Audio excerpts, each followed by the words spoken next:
company going to survive? You're facing imminent death multiple times a week, sometimes multiple times a day. We're back with Dharmesh Shah of HubSpot. He's been telling us about the 3 fears every startup founder faces. You might think there's nothing worse than death, but the fear in the next phase can be just as deadly: stagnation. It's like, okay, I've managed to avoid death for a while, but you can stagnate and still run the company for a very long time. So you're kind of the walking dead, where the company's still operational, but it's really not going anywhere. Dharmesh has watched thousands of startups survive the first phase, only to discover that they don't know what to do next. Most companies will need a second act. You have to say, okay, we're not going to abandon the thing that we were successful at, but we are now going to stretch ourselves and do this new thing that's going to feel very uncomfortable. Dharmesh has been there himself. HubSpot had to find their own second act when they expanded their offerings from marketing software to a full customer relations management platform.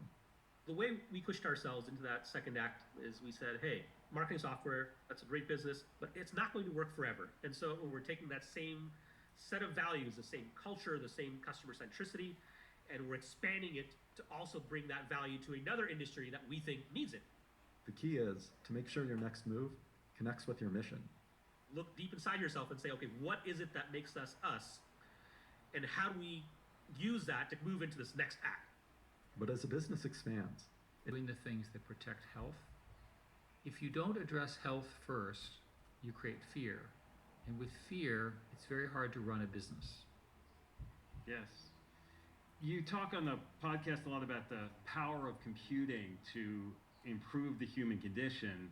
And many CEOs I've talked to say we've accelerated our tech adoption by 5, 10 years.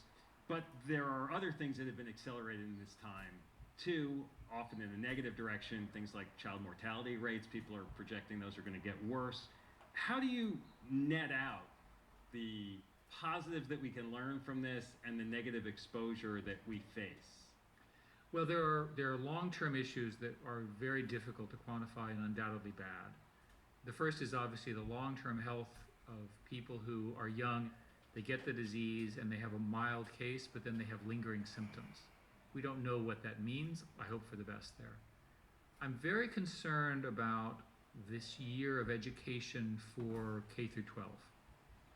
In particular, we know that losing a year in a child's life in terms of the socialization and learning, this may affect them for the rest of their lives.